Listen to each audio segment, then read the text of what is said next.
turkeys eat, okay?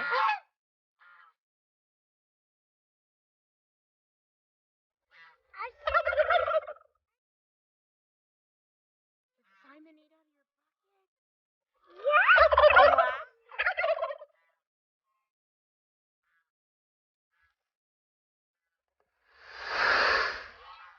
Wow. There you go, girls.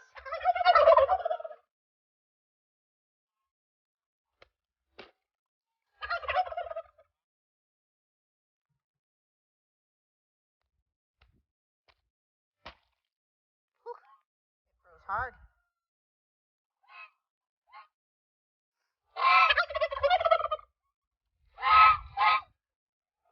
Little hen is not feeling very good, so mixed her up some stress aid in her water, and she's separated in her own little kennel in the corner of the coop to help her recover and feel better.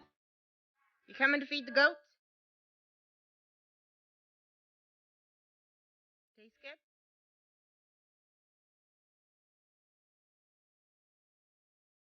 Go feed the goats. Morning, girls. Morning, girls. You hungry?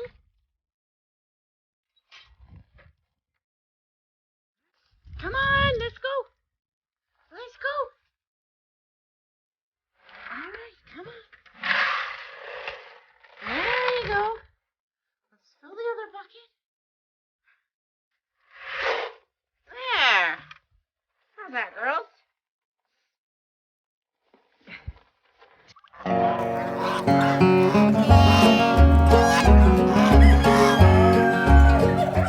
Today on our YouTube channel, we're going to talk a little bit more about the goats. I'm sure you're all sick and tired of hearing about winter, so we're going to just talk about goat care in general and not just winter. These three ladies we got in August, and we have learned a lot about goats since then. So we're going to share a little bit about what we've learned and a little bit about goat pregnancies, since our goats are just about to the end of their pregnancies. So these girls have about 6 weeks left of their pregnancies. So the average goat gestation is 150 days for the larger breeds. So I actually was able to find a website with a goat gestation calculator, and I can share that with you guys so that you can see that. So I can put that in the description. So these girls are doing really well. They are nice and plump and round. One thing we learned about having pregnant goats is they actually show their pregnancies quite early on, which I was really surprised about. By the time they were about 6 weeks in, we could start noticing that they looked a little different. And by 2 months, you could definitely see a baby belly on them. So that really surprised me because a lot of animals you don't tend to notice until quite a bit later. So these girls are currently eating their alfalfa pellet. So we started supplementing a little bit of alfalfa pellet about halfway through, just to make sure that they were actually getting enough to eat. Because we don't have any way of getting our hay tested, and we wanted to make sure they were getting adequate protein and had good, healthy pregnancies. Here they come. One thing that really surprised me with goats is how much they eat. I get this manger heaping full twice a day, and they eat so much. They also waste so much. Everyone says that goats are like carburetors, they'll eat anything, and we have not found that to be the case. They are picky eaters. They prefer really good rich hay instead of more meadow hay, and they waste most of their hay. They make huge messes, and they are definitely pickier eaters. We've also found that it's more of a personality thing. So Star here, the orange collar, and our mama Twinkle with the purple collar, they are very food driven, so they will eat pretty much anything. We've had to watch when the kids are in here because they'll steal goldfish, and they love banana peels and food scraps that are safe for them to eat. And this Luna here with the blue collar, she doesn't seem to really care, and she'd just rather come out here and eat the hay.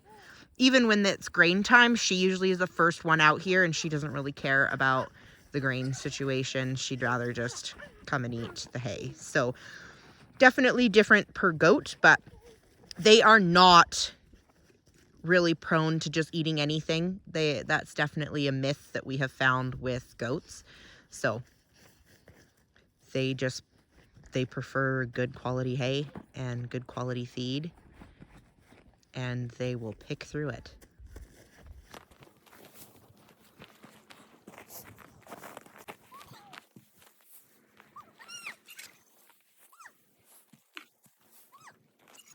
So another thing with goat feed to keep in mind, because a lot of people think that goats can eat anything, they often will make the mistake of feeding them moldy hay. Now, most animals should not be eating moldy hay to begin with, but it is something to keep in mind. Your goats should not be getting moldy hay. Now, with goats, these are pregnant goats, so it's especially a concern that they do not get moldy hay. You need to make sure that your goats are not eating moldy hay, because it can actually cause them to abort their pregnancies. So making sure that you get good hay for your goats is important. Another thing is goats can actually get a disease, and I can't even remember the name of it, so I'll probably add it onto this video later when I Google it again. They can get a disease from the spores in the mold that actually can affect their brain and cause neurological problems in your goats. So mold is not just bad because they're pregnant, but it can also kill other goats because of this neurological problem that it can cause from the spores in the mold. So that is another reason that you need to watch your feed and make sure your goats are getting good feed. So with that topic on the mold, this is a pile of reject hay that I have had to build because of mold on bales. So any hay that I know is not going to be the greatest for our goats gets piled over here, and it can be composted for later. And not all of this is moldy hay. There's some hay in there from cleaning out. I posted that in a video a while ago that we used for the chicken bedding. So this is all moldy hay to make sure. So when we get our new bales, my in-laws graciously give us hay for our goats from the cows, and making sure it's good. So this is a good part of this bale here. You can see there's some stems, but also there's some timothy and some brome grass. And there's quite a bit of alfalfa leaves in here and some clover. So this is a really good bale, but you have to watch the tops of bales. Most often there's some frost on there, so that's not all mold. But this top portion here of the bale, I'm having to get rid of and then only feed the lower part that has the good hay in it. So making sure that you are paying attention when you're feeding the goats to make sure that they're getting the good hay, and getting rid of any mold is important. Having pregnant goats has been really, really fun for me. A lot of people that watch my channel do know me and know that I absolutely love babies. I'm actually a doula as well. So pregnancy and babies really fascinate me. And the girls have now reached a stage in their pregnancy that their bellies and babies are big enough that when I come out here and pet them and play with them, I can actually feel their babies moving around, which has been really amazing and really encouraging to know that there actually is something inside there kicking back at me. So these three girls have this awesome milk stand that we made, and I need a way to keep their heads on this end where I'm going to keep the grain. So I'm going to be busy out here puttering and getting this set up so that they can get their milk stand completely finished. Hey girls. First, I pre-drilled the hole. Then I could get the hook in there quite a bit easier. Using my pen made it a lot faster. That was the only thing I had in my pocket at the time, so it worked perfect for getting it in quickly. Then I attached the carabiner to it.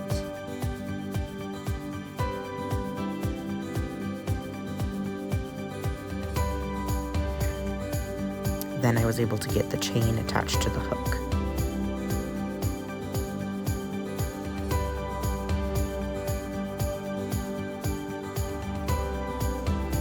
And that was everything.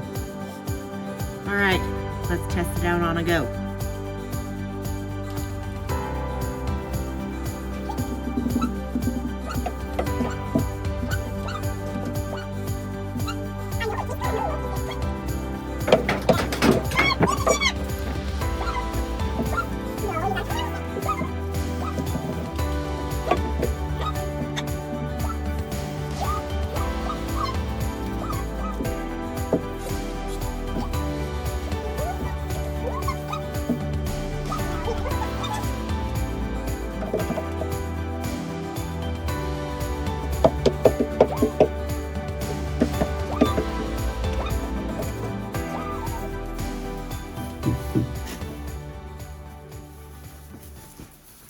Well, I guess we'll be adding an extra step. When they weren't pregnant, they would jump up there, no problem. And they used to play up there and it would drive me crazy. But now that they got these bellies, they're not making it. So that was a pretty good farming fail. So we're going to have to build an extra step or two to be able to get these ladies up on this milk stand so that we can milk them here in 2 months. The reason I wanted to get them up on this milk stand early is to be able to do a couple practice runs with them, because the mama here, she had been milked at a previous farm, but these twins, this is their first freshening. Freshening means just their first time lambing, first time in milk. And so I was really hoping to get them up on the milk stand a few times a week just for practice and get them used to coming in here and getting them used to a routine, which is also why we're doing the door. And so I think this step is just a little bit too much. So we're going to need to figure out a way to get these big pregnant mamas up on here. For now, they can enjoy a snack for a valiant effort. So my other winter task that needs to get done to make it easier a little bit for milking and to be able to lock the girls here in this shelter part for kidding is I need to build a barn door for that hole. First, I measured the door so I knew how long I needed to make it. Then I got my piece of tin so I could make sure that the piece of tin I wanted to use for the gate would actually work. I made sure to measure the tin so that I knew how long and how wide my boards needed to be. And the tin was uneven, so I had to make sure I measured the short side. Next, I measured the gap in the door again just to make sure, because I knew that the posts weren't straight. I figured since I'm out here with the drill anyways, I may as well get some of my Christmas signs put up. So, gonna be working on that too this afternoon. Sometimes I wish I was a little bit better about setting up cameras, because sometimes it would be really entertaining. Just got back to the house with the piece of tin, my bag of tools, and a huge, like 16-foot 2x4. And my pocket is full of eggs. I didn't want to make 2 trips. Took my measurements, made sure they were square. Time to cut my bolt.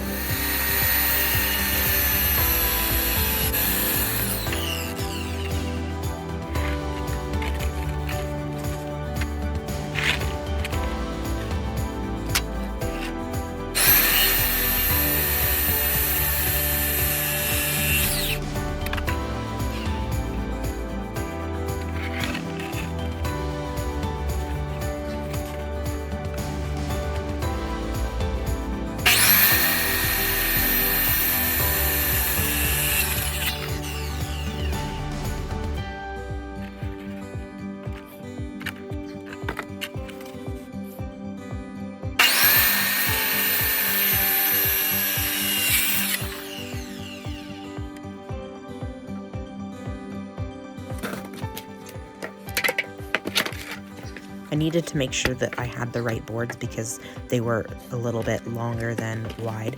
So I needed to make sure I had the right ones in the right spots so that I could lay them out the way I wanted the gate.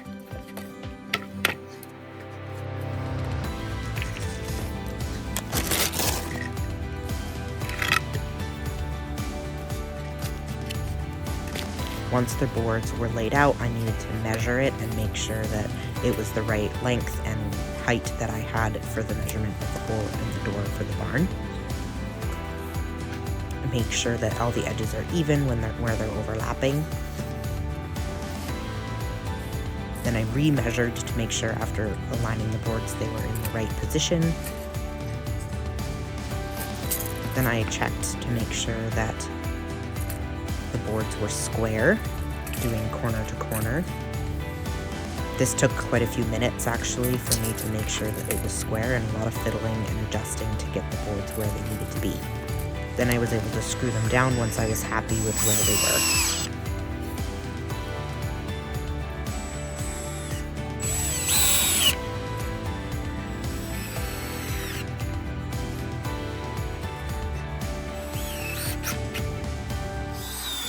Once I had them screwed, I checked again to make sure that it was indeed square, and it was. I was impressed.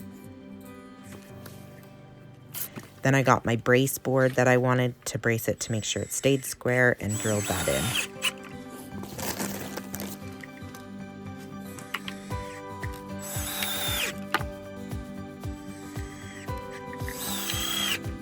Then I flipped it over to be able to attach the tin to it.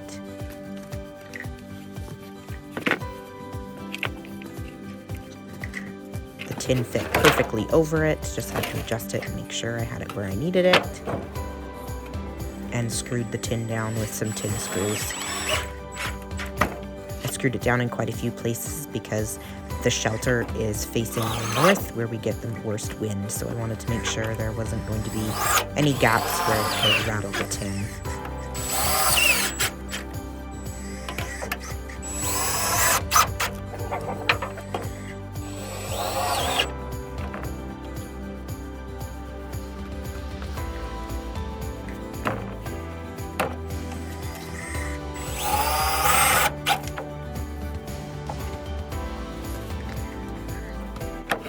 Alright, there she is. I purposely left the wood showing on the outside where the red is because I like the look of the wood, because I used an old big long piece of barn board. So I really like how it turned out. It's not perfect, but it's a temporary solution. So to finish this door, I had to go to town and get some hinges so that I can attach the gate onto the door. I'll show you guys that process, and then we can go and set it up and get it on that shelter. I started out by measuring so that I knew where I wanted to put the hinges. I ended up deciding to do a foot from the bottom and a foot from the top because I figured that was a good spot, and the boards were just about 4 feet long. I ended up not being able to fit the hinge underneath the tin, so I had to remove the screws on the one side to fit the hinge underneath. Then I was able to secure the hinges in with the screws.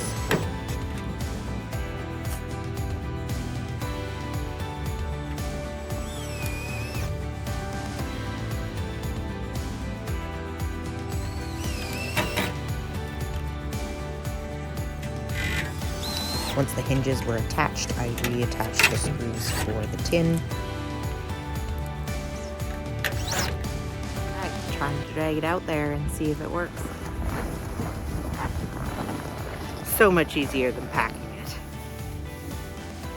Now that I got that all set up, I put their feed bins upside down there because I want it to keep off the ground a good clearance. We don't want it to be too much so that the kids can crawl under, but we also want to make sure that we can still swing it back and forth freely no matter how much muck and straw is in here.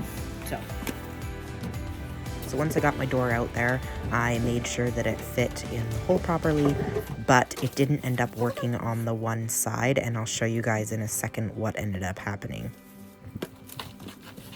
It did work perfectly to put it on the outside. All right, so we had a little bit of an issue. I was hoping to keep the gate on the inside, attached to the inside to swing that way so that they can go right in and up to the milk stand. And it would also keep this path clear.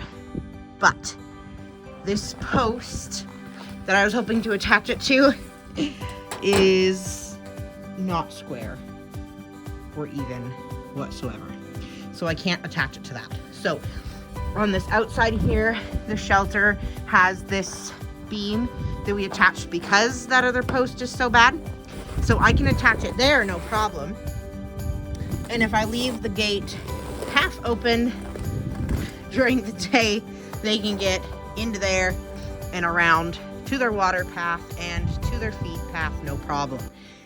This will only be mostly a problem during the winter, which we don't really need the gate for anything in the winter anyways, so it won't be too much of a problem. It's more so for the spring. So I'm gonna have to attach it on the outside, which I didn't really want to do, and I measured it for the inside, so now it's a little bit wider than it needed to be, but it's gonna work. Once I got the gate adjusted where I needed to on the feed bins, then I was able to screw it into place on the bottom. And once that was secure, then I could make sure that the gate was level before attaching the top. So I'm just making sure that the gate is level. I had to use my phone for the measure feature, so I unfortunately couldn't record that. But as uneven as this looks, that is where it says it is level, which just goes to show you how not level that post is. So this is where it says it's level, so this is where I'm going to screw it. Once I was happy with where it was level, I attached the top.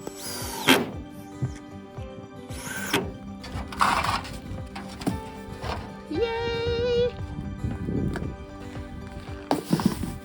Alright, well, I don't know how that is where it says it's level, but we have a gate, and it seems to be working just fine. I love that I left the wood and the red tin so that it matched the outside of the building. It's cute! The gap at the bottom should be perfect. Once all the snow melts and stuff too, it'll be a little bit wider. Just wanted to make sure the kids couldn't crawl under it. But it'll work. It opens as much as it needs to. Closes good, it'll keep them out. So now just gotta attach a way to keep this gate from swinging open. The best, easiest, cheapest farmer gate latch. Chains and nails. We're gonna attach these for our latches for this gate. Put my nail in where I knew it would work and then pre-drilled a hole. This should make this process quite a bit easier, so it's the same as what I did earlier in the video, just attaching that in with my pen. Then attaching the carabiner to it. Had some issues with where I was going to put my camera so you could actually see what I was doing. Once the carabiner was on there, I could attach the chain. The chain worked perfectly, and so I attached another carabiner on there to attach the gate.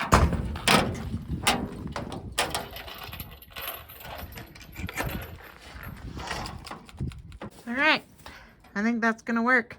I had originally intended on doing two, one on each side, because I'm planning on using the gate for locking the girls in at night to make sure that they are having their babies in here and in there where it's nice and warm instead of out in the snow.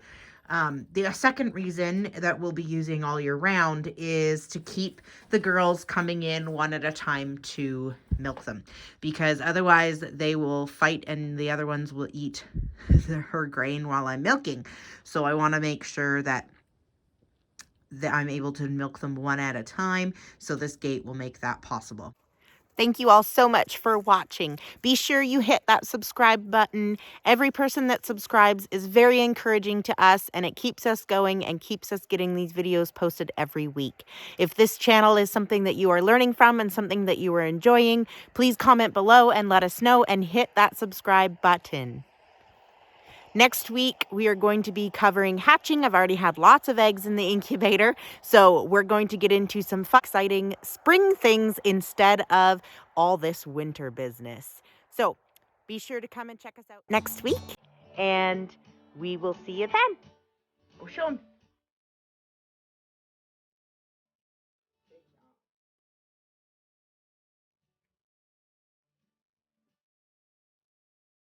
What do you go to?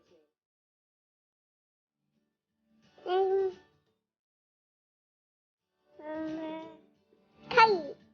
Twinkle? Twinkle. Luna. And Star. Yeah. Great. Show everybody your goat.